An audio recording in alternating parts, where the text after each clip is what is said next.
When players are playing the drop shot, they will generally have two different targets that they will aim for.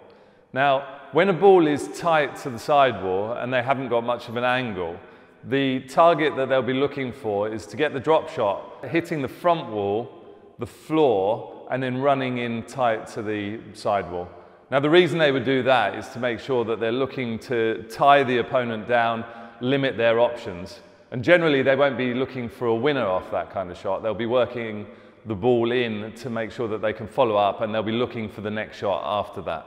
Now, if an opponent's given them an angle, and that could be from a loose drive that's come down the middle of the court, it could be from a really wide overhit cross court, the opponent has to keep out of the way because you're in position to play your shot and you've got good angle into the front of the court. A player will actually then start to look for the nick a bit more. So they'll hit the front wall, they'll be looking to catch the nick quite high up on the court, short, closer to the front wall, and they'll actually be backing themselves to hit a bit more of a winner than that working shot that's looking to tie the opponent down. Now, it's safer to do that when you've got the angle because the ball is wide, it is out towards the middle, and if you're in position threatening, your opponent has to give you space to be able to hit a straight shot or a cross-court shot. So it means that they have to hold out the way, they can't get onto that ball too quickly and too early. So those are the two different targets that players will be looking at when they're playing their drop shots.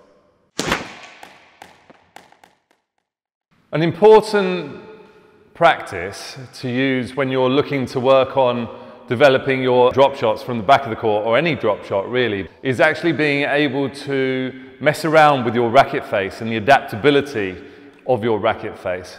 Now, a lot of that will come through your hand. So your racket and your strings control the ball. Your hand and arm is what's controlling the racket. And it's so important that you get used and comfortable to being able to switch sides, but also fluently be able to swap and open the racket face, especially on a forehand side. It's very easy, and a common mistake is when people are working on shots, you see that a lot, where the racket angle isn't actually changing, and they're chopping through the hand, and it's all very still and static. Now, what you want to do is develop the ability from there to be able to simply twist the hand slightly with the thumb moving up towards the ceiling so that it opens up that way. And then if you're working on the backhand, it would be the knuckles would start to rotate so that the hand moves that way and the strings and racket opens facing the other way. So it's very important to become comfortable messing around and changing that so that you can change the angles of the ball and the amount of cut and spin that you're putting through, because you're looking for the racket to go through the ball more than down the back of the ball. And that's that difference between cut and slice in the shot.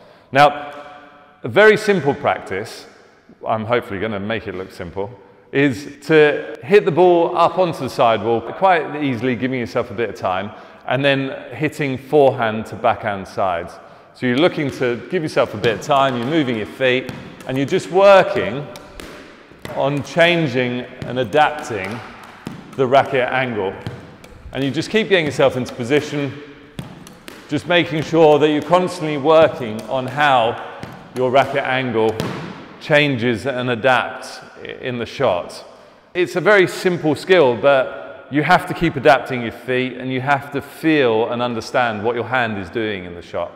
Now, to make that slightly more complicated and harder is to go up on the volley and start to practice doing that on the volley. So you might start nice and easy where you're looking to control it, just easily through. And again, just concentrating on constantly adapting the racket face and the strings in the shot. Now, if you wanted to, you can look to speed that up and make it as quick as possible, where it will obviously break down a lot more. But it's just trying to make sure that you're constantly getting control of the squash ball with your racket in terms of actually knowing what you want to do with it, what your racket head wants to do, and how you want to hit the ball. So you should have a bit of fun actually developing this skill.